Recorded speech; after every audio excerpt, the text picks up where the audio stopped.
Finally आलोय आपण देवबागला. आता विचार करा, मागं तुम्हाला हॉटेल दिसत आहेत पण खाली बांबू लावलेत, कारण आम्ही समुद्राच्या मधोमध आहे. समुद्र नाही म्हणता येणार, नदी आहे पण खूप मोठी आहे जी समुद्राला जाऊन मिळते इकडे. नदीचं नाव आहे कर्ली, बरोबर ना? कर्ली नदी. हा, कर्ली नदी. आणि गावाचं नाव आहे तारकर्ली, असंच ना? तारकर्ली. हा. का पडलं? का पडलं?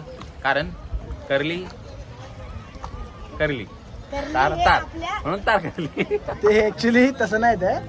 आता ही जी नदी आहे ना, तर ही पूर्ण अशी चंद्रकोराच्या आकाराने, कर्ली, तर म्हणून तिचं नाव कर्ली पडलंय. आणि याच्यामधून जे आहेत ना, इकडे इकडे जाण्यासाठी नाही का, ती तारली म्हणून एक बोट होती.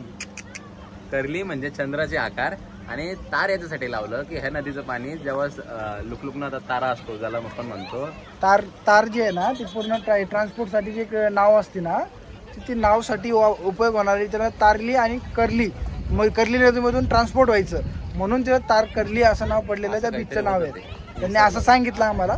मला माहिती, याला येऊ विसरला, लक्ष देऊन ऐकत होता, त्याला म्हटलं ब्लॉग घे, पण घेतला नाही. हे बघा, मागचा ब्लॉग मी आडवा केला, या ब्लॉगचा आडवा करणं अरे पण कर्तव्य होतं, मी त्यांनी पार पडायला पाहिजे होतं. ऐका मित्रांनो, मी सांगतो तुम्हाला, एक मिनिट मी तिथं बसलेलो हा इथं बसलेला, आणि ते इथून इन्फॉर्मेशन इथून देत होते. यांना बोललो की नाही, गरज काय, पण गरज काय, पण आपलं कर्तव्य काय, आपण आपलं कर्तव्य पार करण्यासाठी आपण आपल्या मला विनाकारण मला कळलंच नाही, मला कळलंच नाही. हे जे बोलला ना, ते करू देत हे जो बोलला ना, मला कळलंच नाही, मला नाही कळलं. चलो.